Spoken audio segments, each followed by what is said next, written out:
Oi, pessoal, boa noite,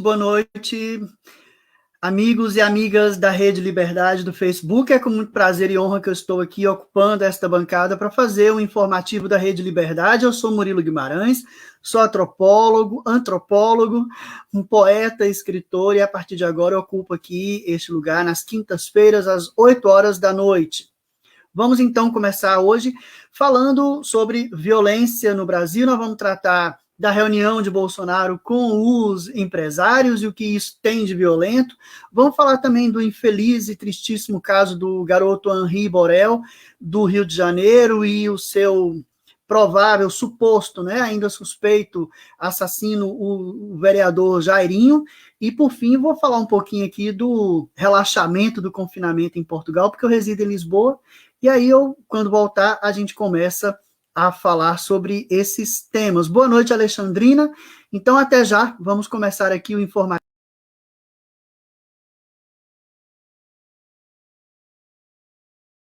Ritual suprapartidário, de encontros, de debates de militantes, de ativistas de esquerdas, um canal progressista, trazendo debates de qualidade aqui no nosso Facebook e no YouTube. E tu recebeste também o troféu Mulher Imprensa, como jornalista de mídias sociais. Que bacana isso aí. Foi logo na hora que eu fundei, foi logo depois que eu fundei, já ganhei o prêmio.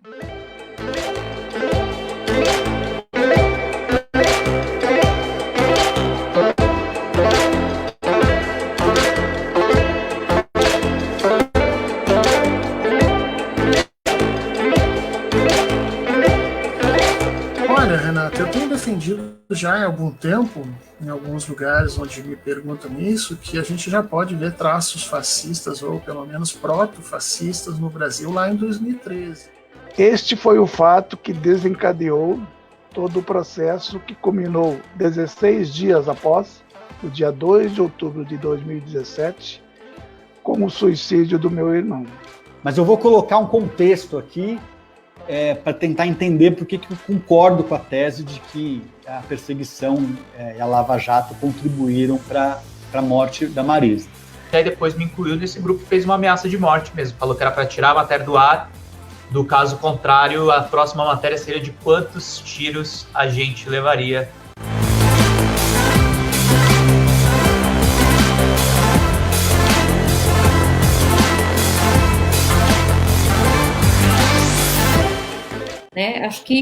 Acho que a gente sempre tem que entender a força da resistência, nunca subestimar a força da resistência e que as coisas mudam, o mundo é uma constante mudança.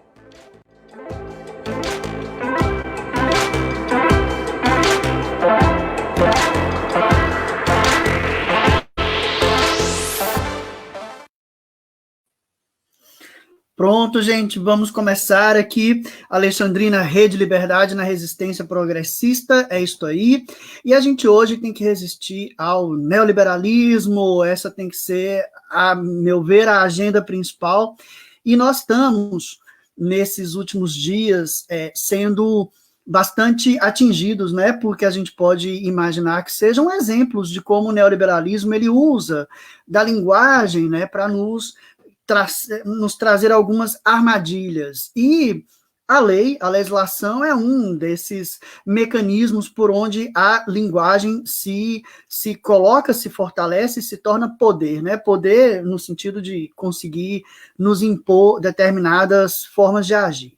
E aí a gente está em torno, nesses últimos dias, da tal da lei do fura-fila da vacina, que é, na verdade, um projeto de lei que ele nasceu com o número 14.125 no dia 10 de março, ele foi aprovado ali pela Câmara, só que ele gerou um debate depois, e esse debate, ele se dá em torno do artigo 2º, que é o artigo, nesse projeto de lei, que vai permitir que as empresas privadas comprem também vacinas, lotes de vacina. Isso soa bastante estapafúrdio, porque, na verdade, nenhuma farmacêutica, nenhuma indústria farmacêutica vai vender milhares de doses para a empresa A ou a empresa B. Ela tem interesse em vender centenas de milhares para um país como o Brasil. No entanto, o que a lei traz, Boa noite, Celi, boa noite, Letícia. Obrigado, Letícia, pela receptiva. vergonha mundial. E vocês vão ver aqui, Alexandre, como é que esse projeto, ele além de vergonhoso, ele tem aí um perigo, né, subjacente nele que é bastante sério. Então, assim, o projeto inicial, o 14.125, do dia 10 de março, ele previa a compra também por entes privados, mas dentro do pacote público, digamos assim, porque depois essas vacinas seriam 100% delas doadas para o SUS, para serem aplicadas pelos agentes credenciados pelo Sistema Único de Saúde. Somente depois da vacinação do grupo prioritário é que esses empresários poderiam dispor de 50% das doses que eles comprassem. Né? Então, aí, para fazerem a vacinação dos seus funcionários enfim, provavelmente também dos familiares disfarçados de funcionários, mas assim seria. Né? Então, você tinha uma lei que era absurda, mas que ela criou um estratagema para burlar aquela lógica da concorrência que eu falava. Só que, ao invés disso, o que ela faria era acentuar isso. Né? No fundo, ela encareceria para o brasileiro a vacina, porque, obviamente, as farmacêuticas vão fazer políticas diferentes, mesmo que elas todas integradas ali num pacote maior de compra. Só que, ainda assim, né, os nossos legisladores, representantes desse empresariado absolutamente infame que o Brasil tem, fez pior, começou a debater e resolveu relaxar esse artigo 2, no sentido de fazer cair esse parágrafo que prevê a doação de 100% das doses no primeiro momento e depois de 50% delas, no sentido deles já poderem, ao adquirirem as vacinas, aí sim furar a fila, né, e serem vacinados primeiro. E depois ainda, nesse adendo a esse projeto inicial, você tinha a possibilidade de haver uma isenção fiscal para as empresas que comprassem vacina. E o que eu acho interessante é o uso da linguagem, que a gente está chamando de fura-fila, né? Mas, na verdade, a gente está aqui diante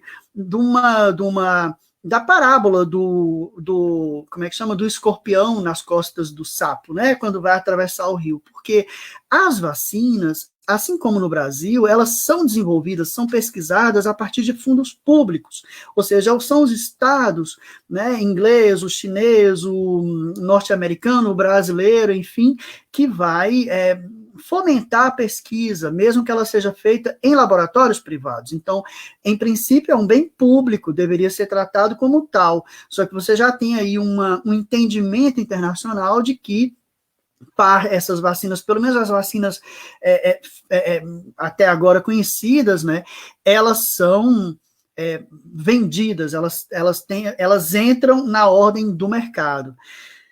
Parece que as empresas estão se recusando só a governos. Isso daí é um problema que a legislação tentou resolver no sentido de acoplar a compra pelo privado à compra pública. Né? Então, a lei ela deixa essa brecha. Então, na verdade, não iria lá a empresa X comprar 10 mil doses, né? Essas 10 mil doses estariam computadas nas centenas de milhares do Brasil, porque, em princípio, seriam compras para o SUS. Dá um entendimento, é por isso que a linguagem é uma coisa complicada aí, né? Porque a lei permite esse entendimento de que a compra, na verdade, seria para o lote público, né? Só que aí eles estão tentando fazer com que no Brasil a regra seja de nós compramos juntos, mas furamos a fila. Vamos primeiro, as doses que correspondam ao meu quinhão, eu pego primeiro ali, nem que sejam 50% delas. Então, daí, de novo, aquela lógica de que o público favorece, né, facilita, ou pelo menos permite que o privado alcance determinado resultado, mas depois o privado vai tentar operar pela lógica do mercado, e isso mata completamente, por exemplo, o princípio da universalidade, né? E aí a Alexandrina lembrou aqui, o Estado brasileiro abdicou do protagonismo científico na crise sanitária, mas não apenas, né? Ele também abdicou de uma tecnologia social que nós temos de aplicação de vacinas, entendeu?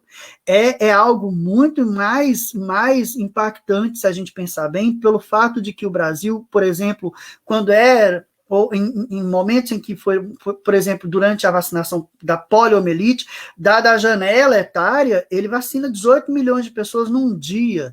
Então, você imagina um estado, o SUS, bem articuladinho ali, vacinando 20 milhões de pessoas por dia, em 15 dias, vacinou todos os brasileiros. Era isso que se esperava do Brasil, não era menos que isso, sabe? Cara, o que você está dizendo é que essa lei é uma forma de burlar a decisão das empresas. Também, né? Também é muito louco. Olha, o que o artigo vai dizer? Eu estou com a lei aqui, não dá para passar. O artigo 2º da lei, né? Da lei 14.125, que eles estão tentando já aí internamente também relaxar ainda mais. O que diz? Pessoas jurídicas de direito privado, empresas, poderão adquirir diretamente vacinas contra a Covid que tenham autorização temporária para uso emergencial, autorização excepcional e temporária para importação e distribuição ao registro sanitário concedidos pela Anvisa, desde que sejam integralmente doadas ao Sistema Único de Saúde, a fim de serem utilizadas no âmbito do Programa Nacional de Imunizações. Então, você está entendendo aqui que não é uma compra privada? Permite o entendimento.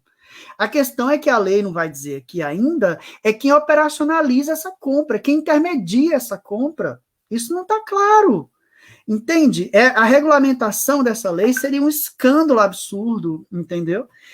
Não dá para eu compartilhar minha tela aqui no WhatsApp, mas era só para ler isso aí, entendeu? Porque permite esse entendimento. Então, assim, eu acredito que na hora de comprar os lotes de vacina, não iria lá o empresáriozinho, porque a empresa, a indústria farmacêutica, ela não abre essa janela, ela não está falando com o dono da Fiat, ela não está conversando com o dono da Volkswagen, ela não vai conversar com o velho da Van, entende? Não faz sentido. Isso daí é ponto pacífico. Então, o que a lei permite é um entendimento de que eu não estou comprando da indústria farmacêutica, eu criei um mecanismo nacional acoplado ao Programa Nacional de Vacinação para essa compra acontecer. E depois eu me locupleto dela. Eu vou lá e uso a vacina, entendeu? Até porque é uma vacina que, em princípio, seria 100% doada ao Sistema Único de Saúde. O que eu estou colocando aqui é a linguagem da lei, que permite entendimentos. Tá entendendo? Então, não é alguma... Até onde eu sei, o Sistema Nacional de Imunização está funcionando, o gargalo é a falta de vacina. Porque aí a gente entra naquele outro problema, quer dizer, o Butantan parou de vacinar porque não tem insumo porque não tem incentivo, né? Não compramos as vacinas quando poderiam ter sido compradas, porque aí eu vou encaminhando aqui meu argumento, porque esse projeto de lei é apenas um dos exemplos de como o neoliberalismo ele atua de forma descarada e violenta no sentido de assassinar, não é, os sistemas nacionais de políticas públicas sociais. Além do projeto de lei, né, a gente tem, nessa reunião com os empresários que o Bolsonaro fez ontem, um exemplo muito interessante também de como no Brasil essa classe dominante, que eu não sei nem qual o nome dá, eu não gosto de usar a palavra elite, porque não são elite, não se pode dizer isto. O termo elite, ele pode caber, óbvio, mas eles não merecem. Vamos pensar aí os empresários, os grandes capitalistas do Brasil, né? O que eles estão fazendo? Eles estão refenizando esse governo e os próximos governos no sentido de garantir a agenda neoliberal, essa agenda neoliberal que ela já começa durante a pandemia, no sentido da garantia de não haver lockdown, né? Então, e eu não vou a partir de agora avisar que eu não vou usar a palavra lockdown, eu vou usar a palavra confinamento, como aqui em Portugal, porque eu acho que assim, a gente usar o termo em português permite chegar ali na roça e avisar para a pessoa, o negócio é confinar. O que é confinar? Botar dentro de casa, isolado e confinado, é preciso isso. A ideia do lockdown é meio que a lógica do toque de recolher, não, confinar, é a ação necessária, é você colocar as pessoas em espaços exíguos, limitados, né, limitar o ir e vir, esse é que é o problema, muito sério. e é um debate para um outro programa, é pensar o que significa para uma democracia você impedir o ir e vir, né? Isso é um debate aqui em Portugal muito forte entre os partidos de esquerda.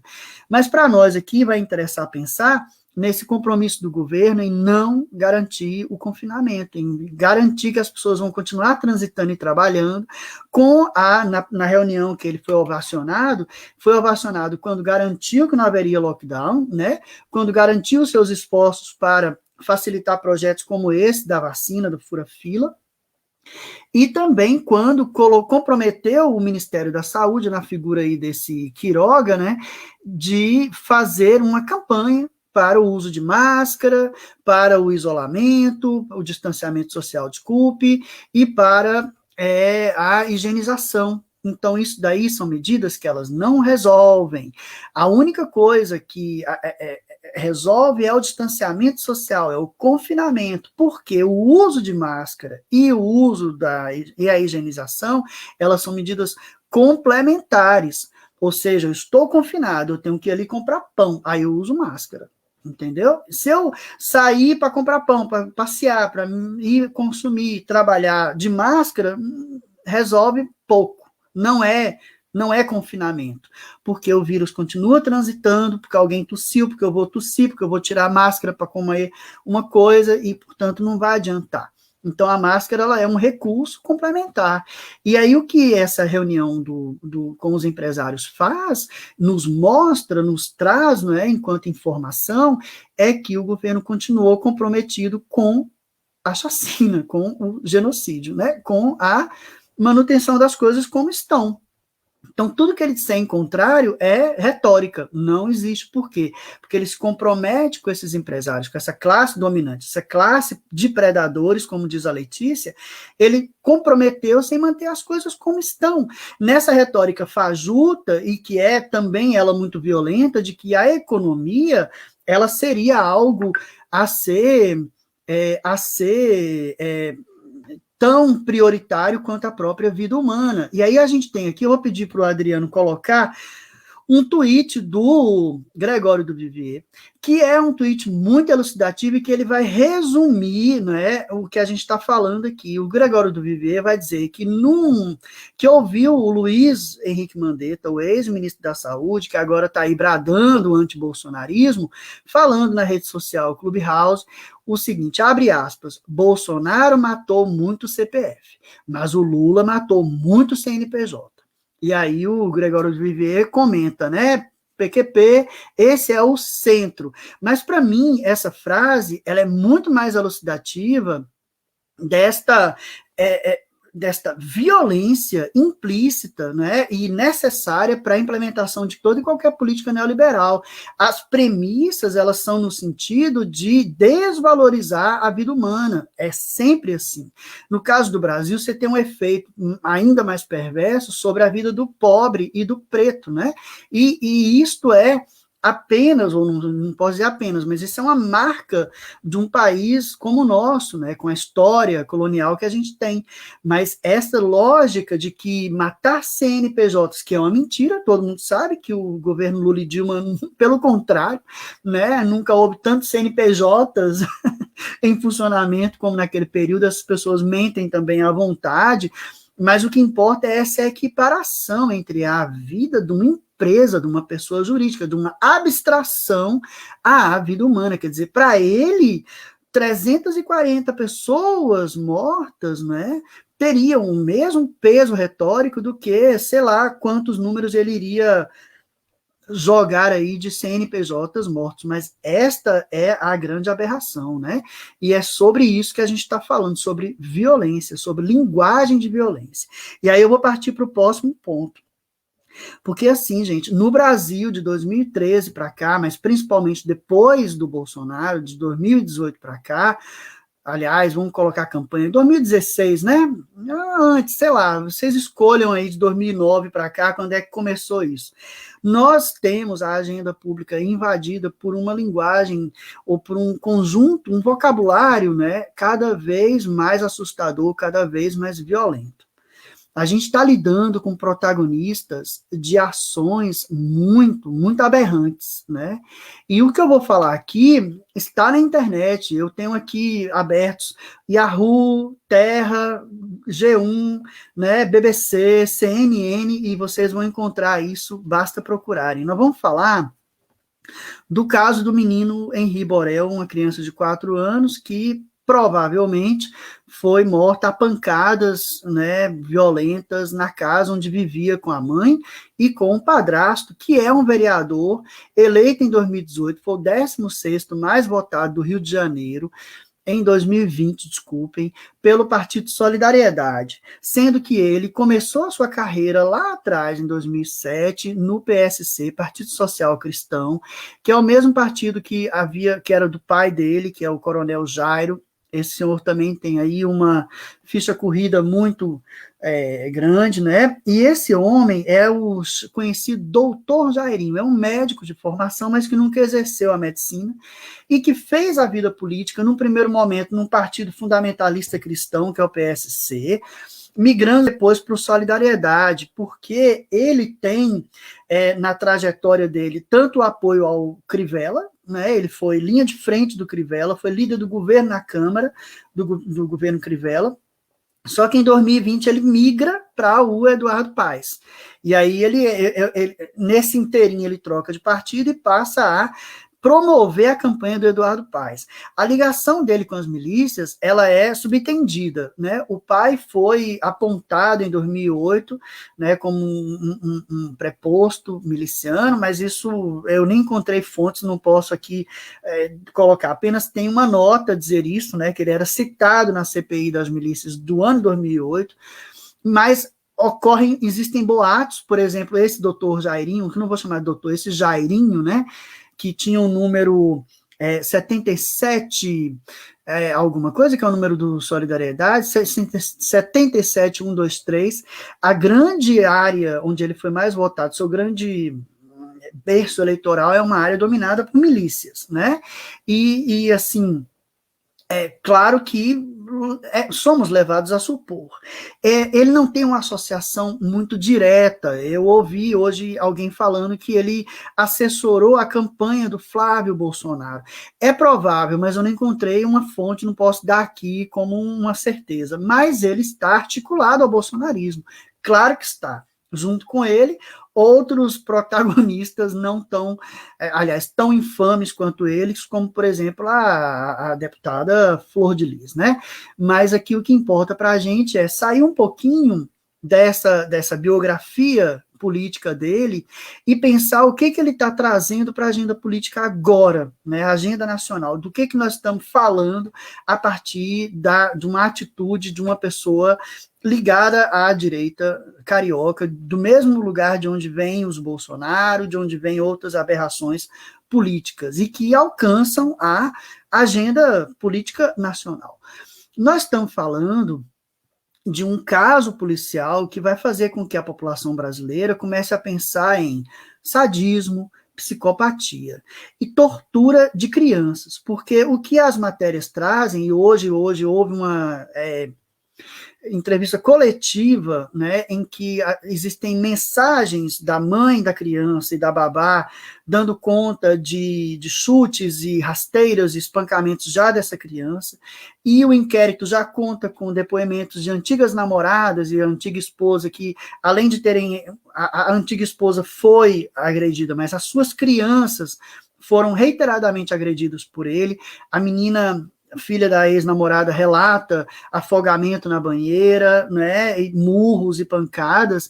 Então esse homem retira prazer do espancamento de crianças pequenas, porque são duas mulheres, a atual e a ex-namorada, elas são mães de crianças na faixa etária dos 4 anos de idade. A menina era agredida enquanto tinha 4 anos de idade.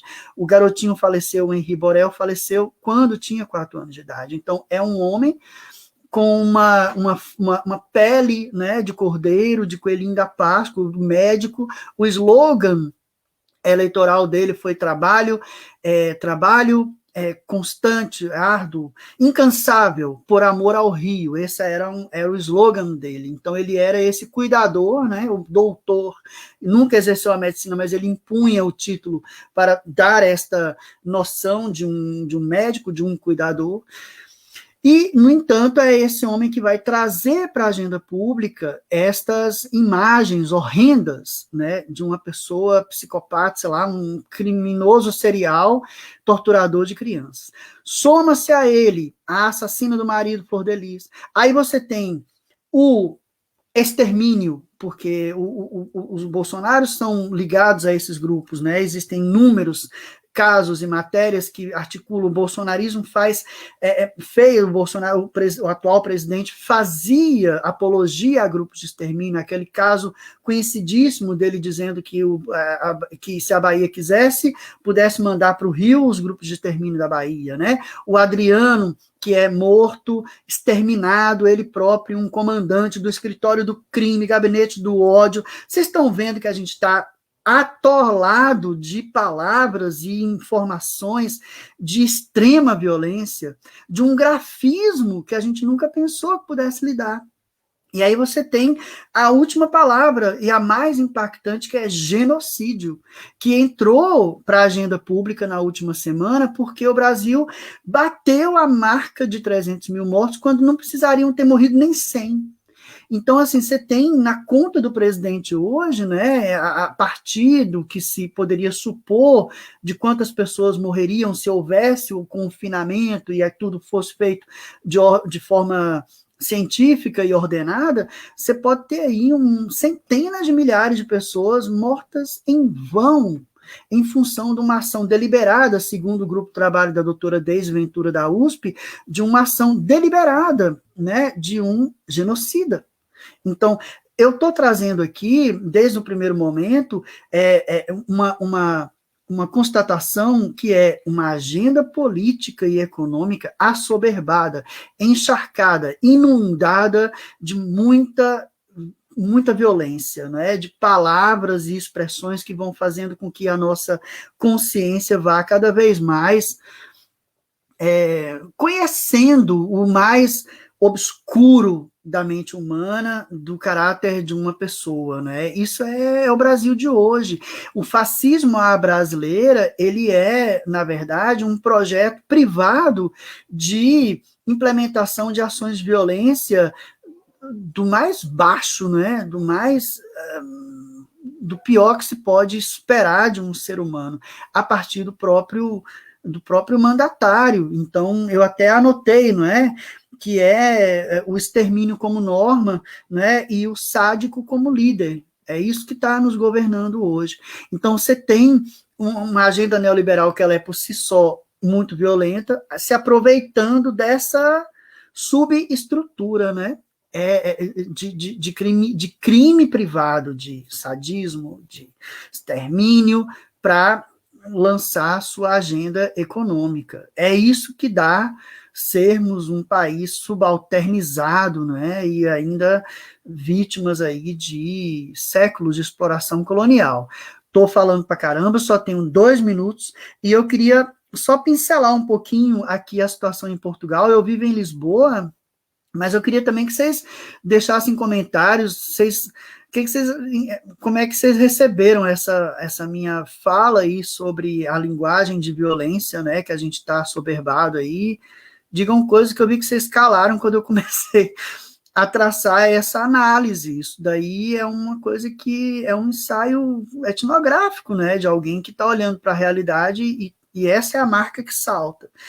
Bom, aqui em Portugal a gente está desconfinando, mas eu vou deixar para o próximo programa a gente falar um pouquinho sobre os negacionistas aqui em Portugal e na Europa, né? Agora, o que eu acho que era interessante, eu que agradeço pela oportunidade, Alexandrina, é falar assim, a gente viveu 60 dias mais ou menos de confinamento intenso, né? A gente não tudo dentro de casa, sai para passear 1 hora ou ir para o mercado e tal, e a partir do dia 1º, paulatinamente as coisas foram abrindo, né? Muito devagar. Então, hoje, por exemplo, você já tem os cafés e os bares oferecendo comida e bebida na rua, e você já tem as pessoas circulando mais. Só que poucos dias depois, o índice de transmissão já deu um salto, né? Portugal não chegou a zerar dessa vez, ano passado zerou em setembro, esse ano não, e eu acho que não vai demorar para ter que fechar de novo, porque a cepa inglesa é muito violenta também, né? Espalha muito rápido, e as pessoas na ansiedade de saírem do confinamento, né? Porque aí é um debate para um próximo programa, é a gestão da saúde mental, né? Tem uma ativista, uma professora chamada Raquel Varela, aqui em Portugal, uma historiadora muito importante, que ela está debatendo isso, né? Eu vou ter que parar agora, porque a gente vai ter o boteco da Rede Liberdade, agora às 8h30, então eu paro agora para a gente poder ouvir o pessoal e ir lá para o boteco, vamos todo mundo voltar na página do Facebook e pegar o link do boteco para a gente conversar lá, eu vou participar também, e na próxima semana a gente continua esse papo, e a ideia é essa, digam aí o que acharam, se tem alguma sugestão aqui para eu melhorar, e eu vou encerrar, então, agradecer a presença de vocês, os comentários, e convidar mais uma vez para a gente poder, fechando essa página, voltar ao Facebook e procurar o link para o boteco da Rede Liberdade, agora às 8h30. Tá bom? Fica assim, gente. Então, vamos encerrar essa primeira transmissão minha. Eu sou Murilo Guimarães, antropólogo, poeta, escritor e músico. Fiquem à vontade para me procurar nas redes, eu sou Murilo, RG Murilo, vocês me encontram, e a gente vai se falando aqui, é muito bom estar aqui. Eu que agradeço, Alexandrina, e até a próxima, pessoal. Tchau, tchau. Até a próxima quinta-feira, às 8 horas.